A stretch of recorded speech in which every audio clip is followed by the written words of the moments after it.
Bien, écoutez, je vous souhaite tous une bonne après-midi et je suis heureux d'être ici. Et je remercie Nicolas Limon de m'avoir invité pour vous parler de mon expérience de thérapie avec les chevaux. Je vais passer. Alors, pardon. Ah oui, voilà. Donc je m'appelle David Delapalme. Alors j'ai mis tous mes accréditations, tous mes diplômes, tous mes machins comme ça, vous serez rassurés.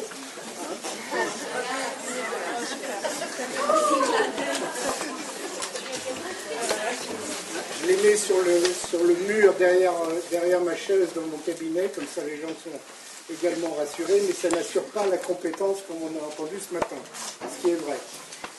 Mon cabinet, j'ai deux entités, une qui s'appelle Axonal, qui est basée à Paris et qui se concentre surtout sur les problèmes d'addiction. On fait du conseil, de la thérapie et de l'éducation. Nous intervenons dans les grandes écoles, dans les universités, où nous faisons de la prévention principalement. Donc le cabinet à Paris s'appelle Axonal et j'ai également un deuxième cabinet parallèle qui s'appelle Chevalier Delapalme Counseling. Counseling est un mot anglo-saxon qui englobe un peu psychothérapie. Counseling, c'est un peu de la même veine. Et je travaille à Londres, à Paris et à Bruxelles. Principalement parce que le modèle qu'on utilise en addictologie est un modèle anglo-saxon qui existe très peu ici en France, malheureusement, où on résiste encore beaucoup à cette approche. Alors, qu'est-ce que l'addictologie? L'addictologie, curieusement, ce sont les Français qui ont inventé ce mot. Ils adorent les spécialités. Donc les anglo-saxons étaient un peu surpris, mais enfin, c'est tout ce qui a à voir avec les soins aux addictions. Et l'addiction est une maladie. Ce n'est pas un travers moral ou social, c'est une maladie qui a des origines génétiques et des origines environnementales. L'étymologie du mot addiction, ce n'est pas une étymologie anglo-saxonne du tout, comme on pourrait le penser. Vient du mot latin, du verbe latin addictere, qui était sous le droit romain, était une personne qui devait se mettre en esclavage à la personne à qui elle ne pouvait plus payer ses dettes. Donc la notion d'esclavage dans la maladie de l'addiction est très importante. Et qu'on devient esclave soit d'un produit, d'une substance ou d'un comportement, ou les deux, ou plusieurs addictions mélangées, ce qui est très très souvent le cas.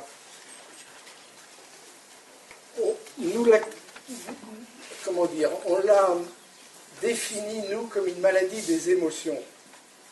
Je veux dire, l'approche qu'on voit le plus souvent, c'est quelqu'un qui boit trop, quelqu'un qui prend de l'héroïne, de la cocaïne, on le sèvre et le problème est réglé. Le problème n'est pas du tout réglé.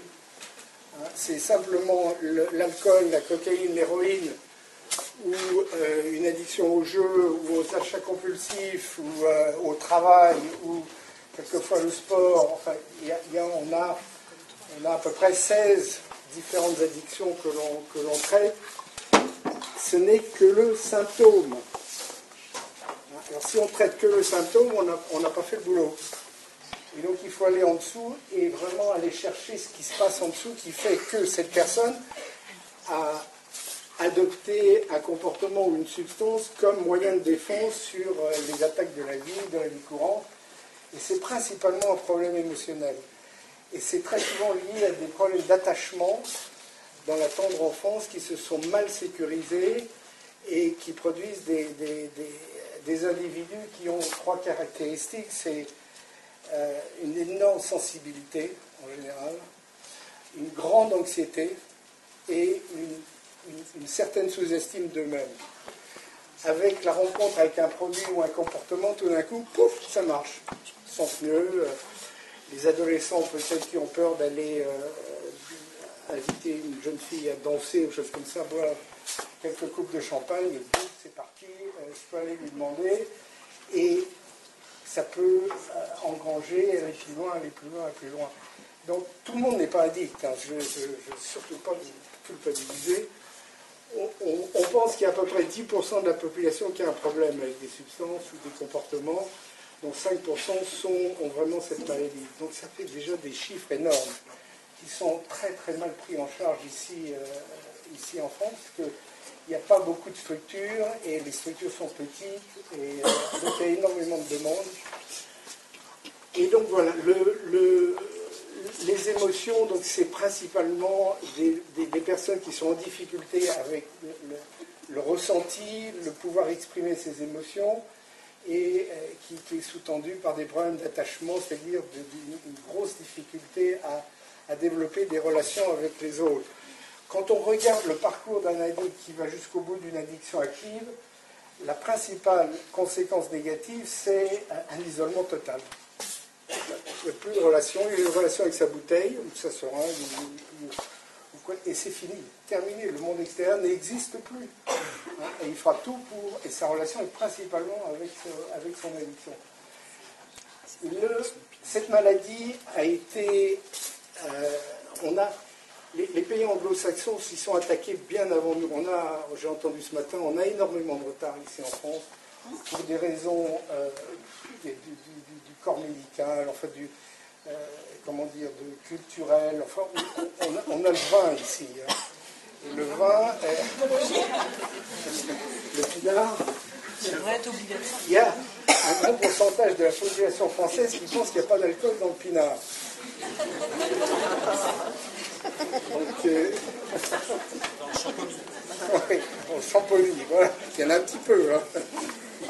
Donc, les anglo-saxons s'y sont attaqués, et la seule manière qu'ils ont trouvée, c'est une maladie qu'on n'en guérit pas.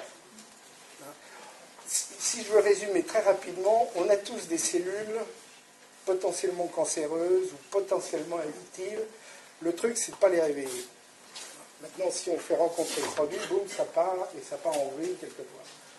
Donc, le seul moyen d'arrêter cette maladie, c'est l'abstinence totale. Ce qui est très, très, très mal vu ici. Oh là là, quelle catastrophe, quelle perte de liberté, c'est abominable, je vais être malheureux le restant de mes jours.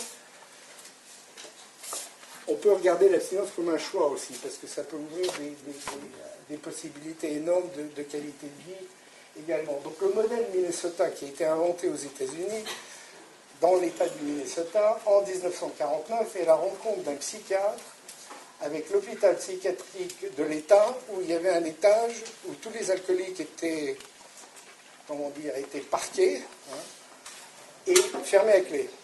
Hein. Je n'ai pas le droit de sortir. Et ce psychiatre a eu l'idée de faire venir les alcooliques anonymes du coin, qui étaient des gars en rétablissement, qui ne buvaient plus, et il a ouvert les portes de son étage et il les a fait rencontrer ces malades alcooliques, et il s'est aperçu que beaucoup d'entre eux se rétablissaient eux-mêmes. Donc, cette rencontre a été extraordinaire. Et de là sont partis des centres de traitement qui appliquent exactement ce modèle-là. Donc ce n'est pas un modèle médical. Il y a des médecins, il y a des psychiatres qui entourent, et il y a surtout des thérapeutes qui sont spécialisés, qu'on appelle des conseillers en addiction, qui sont eux-mêmes des anciens, des anciens buveurs, ou des anciens drogués, qui ont arrêté et qui se sont formés et qui ont un diplôme tout à fait validant. Et cette relation qui s'instaure entre celui qui est passé par là et qui sait s'en sortir et qui peut passer le message est extraordinaire. Plus, il y a évidemment les fraternités d'alcooliques anonymes et de narcotiques anonymes qui sont là aussi en soutien avec les réunions. Donc c'est de renouveler un lien. Alors c'est le principe du modèle Minnesota. Donc je voulais vite vous parler de ça et passer à la suivante. Alors, et vous parlez de Haganah. Alors pourquoi j'utilise l'équithérapie dans ma pratique? Mon cabinet est privé, hein, tout à fait confidentiel. Je ne suis pas du tout affilié avec la Sécu, ni rien du tout. Et quand moi-même je me suis fait soigner, parce que j'ai oublié de vous dire, moi-même je suis en rétablissement depuis 20 ans, je me suis fait soigner aux États-Unis il y a 20 ans et j'ai eu la chance de m'en sortir. J'étais banquier d'affaires avant, j'ai fait j'enseigne maintenant à la fac de médecine à côté à Descartes un cours en addictologie sur les méthodes qui sont pratiquées dans les pays anglo-saxons. Et cette méthode existe aussi dans beaucoup d'autres pays d'Europe, comme la Scandinavie. Au Portugal, ça marche du tonnerre. Il n'y a que la France qui joue à Astérix. Hein. Il résiste encore. C'est pour ça que je travaille à Paris, parce que c'est un défi. Et donc, je me suis intéressé. Alors, les centres de traitement connus et reconnus aux États-Unis et en Angleterre utilisent l'équithérapie dans le cadre résidentiel. Vous allez pour un mois de traitement, vous aurez droit à 4-5 séances d'équithérapie. Avec le modèle EAGALA, principalement parce que c'est un modèle qui a été mis en place aux États-Unis et l'association a été fondée en 1999, donc elle est relativement jeune.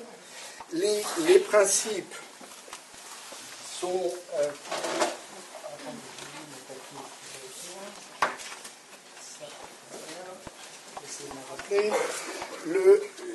les principes sont trois choses. On travaille en équipe.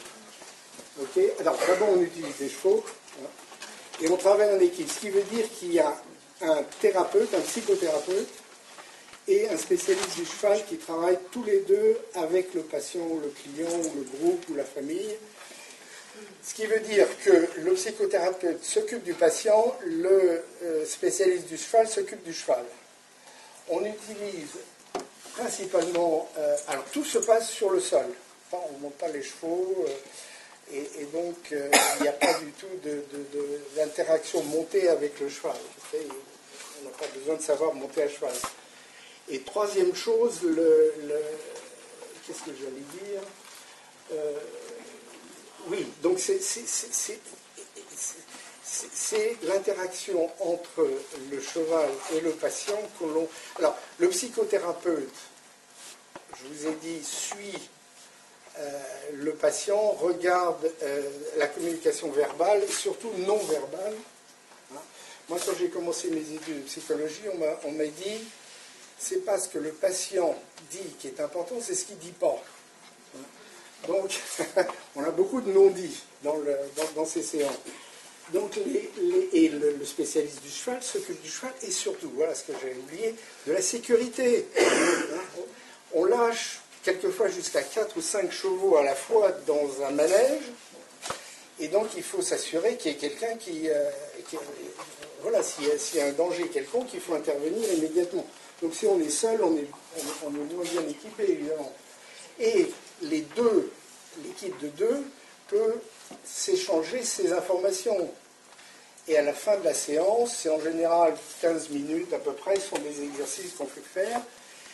On fera un débriefing pour analyser ce qui s'est passé. Un truc très important, c'est qu'on n'a aucune idée de ce qui va se passer. On y va avec une idée directrice, et puis ce sont les chevaux qui font le boulot, ce n'est pas les thérapeutes ou le spécialiste du cheval. On n'a aucune idée de ce qui va se passer dans le manège. Alors, pour faire le lien avec ce que je vous ai dit sur les addictions, qui est une maladie des émotions, on part du principe que les chevaux sont des animaux qui sont dans le l'ici et maintenant, qui sont dans le présent. Pourquoi ? Parce que ce sont des animaux qui ont vécu, surtout dans le passé lointain, en horde. Je crois que c'est le bon mot. Hein. On ne dit pas troupeau. Troupeau, enfin bref.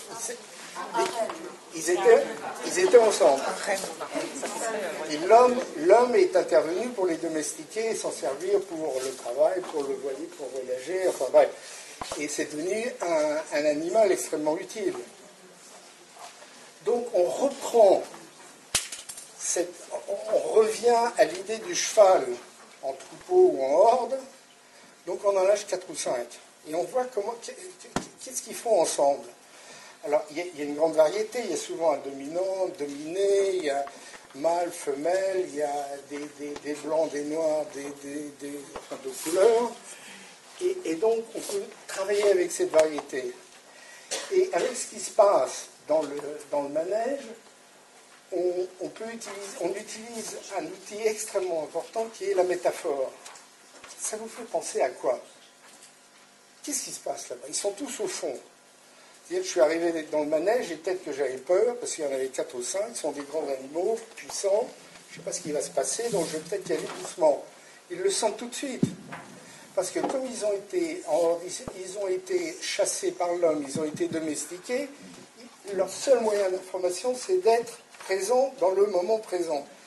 Comme je vous ai dit que les addicts ont des gros problèmes d'émotion, ça marche. Ah, parfait.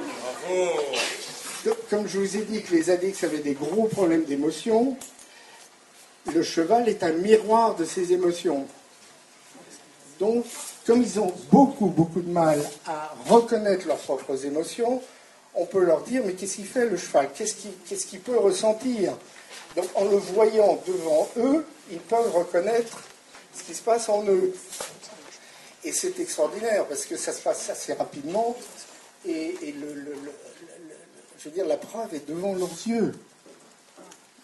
Et donc, alors on travaille avec des individus ou des groupes d'individus, des couples et des familles, parce que 4 ou 5 chevaux peuvent représenter une famille. On leur fait faire des exercices bien précis, très simples, très simples. Alors je vais continuer. Alors voilà, pourquoi les choses, c'est un peu ce que je vous ai expliqué. Comme c'est trop petit sur mon écran, j'espère que vous pouvez voir ce que j'essaie de vous dire. Alors, c'est vraiment essentiel de savoir que dans ce modèle, le cheval est au centre. Nous, on n'est que des accompagnants ou des facilitateurs. Ce serait peut-être le bon mot à utiliser. Et donc, je vais vous donner un exemple. On va aller un peu plus loin. Voilà, comme je vous ai dit, on utilise donc l'équithérapie en individuel, en groupe, en famille ou en couple, jusqu'à 4 ou 5 chevaux ou poneys en liberté dans un manège couvert ou à ciel ouvert selon la météo. L'équipe thérapeutique est un psychothérapeute et un spécialiste du cheval, et on travaille sur les émotions, on utilise les métaphores, et l'élément que j'avais oublié et qui est là, on est axé sur des solutions. Quel est le but de la psychothérapie? C'est d'aider les personnes à changer. S'ils se trouvent dans une situation qui ne leur convient pas, où ils souffrent et tout ça, le rôle du thérapeute, c'est de leur faire apercevoir ou d'essayer de les sensibiliser sur des solutions et des changements qu'ils pourraient effectuer dans leur mode de vie ou dans leur façon d'être pour aller mieux. Donc c'est très important qu'eux voient avec les changements ou l'interaction avec le cheval et qu'ils s'aperçoivent de leurs émotions et que finalement peut-être que l'héroïne va les tuer mais les émotions ne vont pas les tuer et que de s'apprivoiser ces émotions est un chemin de solution pour aller mieux dans leur vie et peut-être pouvoir vivre sans avoir besoin de recours chimiques, de drogue ou d'alcool ou de comportements qui peuvent avoir des conséquences tellement négatives et tellement néfastes dans la vie. Donc c'est vraiment un moyen et un outil thérapeutique qu'on utilise, qu'on incorpore dans notre prise en charge dans le cabinet. Alors tous les patients ne sont pas, on leur fait pas tous faire de l'équithérapie. S'il y en a qui disent moi les chevaux j'en ai une peur bleue, je veux absolument même pas les regarder. Ok, on n'insiste pas, on utilisera autre chose. On a heureusement beaucoup d'autres outils à leur offrir.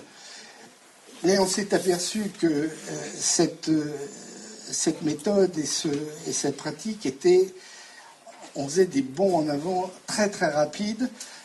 On ne fait pas de l'équithérapie sur le long terme ou le moyen terme. C'est 4-5 sessions juste pour s'apprivoiser ses émotions. Donc on l'utilise pas sur la longueur. C'est un outil qu'on utilise pour les aider à avancer. Alors je vais vous montrer simplement des photos d'une séance d'équithérapie. Ça se passe là à Bagatelle, au Bois de Boulogne. J'ai la chance de pouvoir utiliser des manèges là-bas, mais il faut faire venir les chevaux. On a accès à des vieux des poneys de polo Donc des poneys de polo à la retraite, donc on les utilise, ils ont encore leur utilité. Hein, et donc voilà, ça c'est un couple. Et l'exercice, c'est alors un couple avec, si je me rappelle bien, le monsieur était un alcoolique qui avait arrêté de boire, qui avait été en centre de traitement, et on faisait du suivi post-traitement avec lui. Il est là avec sa femme qui, elle, n'avait rien compris à ce qui s'était passé avec son mari. C'est un type extrêmement brillant et qui réussit très bien dans la vie, mais très alcoolique. Et il allait complètement à la dérive. La femme est venue en thérapie elle-même parce qu'elle souffre de ce qu'on appelle la codépendance. Elle est addicte de la maladie de son mari. Donc elle était en pleine collusion avec lui. Hein, donc il fallait défaire un petit peu ces mécanismes pour l'aider à elle-même se rétablir. Donc on les a fait travailler ensemble avec des chevaux, en l'occurrence des grands poneys, là. Et avec des exercices très simples de travail en commun, parce qu'ils ne se parlaient plus, ils se voyaient à peine. Quand ils étaient dans une pièce, il y en avait un qui était assis dans une chaise et l'autre complètement à l'opposé. Donc là, c'était de les rapprocher, de les apprendre à faire quelque chose ensemble, et puis de voir comment ils se sont sentis après. Alors, attendez, je crois que je suis allé trop vite. Voilà, ça c'est eux encore. Alors là, ils se tiennent la main. Ça a été... Je crois qu'ils se sont tenus la main depuis tellement longtemps que là, ça a été... Alors, avec un cheval à côté, c'était très fort pour eux. On a fait le débriefing après. Alors, je travaille... Comme je vous ai dit, c'est un travail d'équipe. On a fait le débriefing. Ce qui est curieux, c'est que le débriefing, on voit que les chevaux viennent se mêler au débriefing. Hein? C'est extraordinaire. On arrête l'exercice. En général, on se met en petit cercle, on essaie d'analyser ce qui s'est passé, comment vous l'avez vécu. Et très souvent, les chevaux sont curieux, hein, ils sont sociaux, ils viennent se mettre dans le cercle pour écouter ou ajouter quelque chose. C'est formidable. On voit qu'ils participent.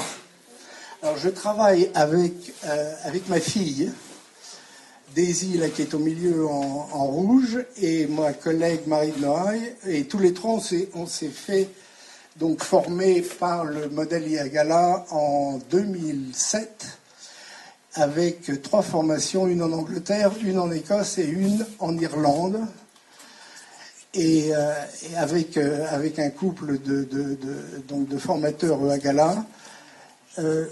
On en a fait donc au Royaume-Uni, on en a fait en Afrique du Sud, où il y a un merveilleux centre de traitement.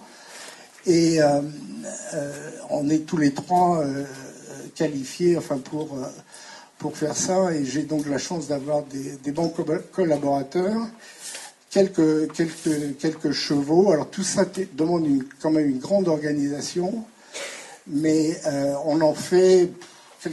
1 à 2 fois par mois, on fait une journée ou une grande après-midi où on essaie de rassembler toutes les personnes qui peuvent en bénéficier, et puis on l'organise et on le fait. Donc pour nous, c'est agréable parce qu'on sort du cabinet, on peut aller lire livre, on voit nos chevaux. Alors je vais vous montrer une photo Alors je suis allé à la convention EAGALA pour l'Europe qui s'est passée à Louvain en Belgique en 2011. Et en bas à droite est la grande directrice de Agala qui nous exposait. Alors vous voyez les chevaux, il y a des barres d'obstacles qui sont par terre, qui font partie d'exercices qu'on peut faire. Et j'arrive à la fin. Je vois que j'ai 1 minute et demie. Et alors j'ai anticipé, on fera les questions, je suppose, après les autres présentations. Je voulais simplement vous signaler nos sites internet. Allez sur le site EAGALA. Alors tout est en anglais, hein, je suis désolé. Voilà, par contre, les sites ACNAO et CD Counseling sont en français, hein, en anglais et en français. Mais si vous voulez plus de renseignements, si je peux vous aider, n'hésitez pas à me joindre. Ok, vous pouvez m'appeler ou me laisser un message sur nos sites de cabinet, et je vous répondrai avec grande joie, parce que je suis très enthousiaste de cet outil, parce que on voit des résultats absolument extraordinaires. Donc, je veux dire, moi, je base ma pratique sur les résultats, pas sur la théorie. On fout de la théorie. Qu'est-ce qui marche? Voilà ce qui m'intéresse. Si ça marche, l'emploie. Voilà. Merci beaucoup. C'est plus toi.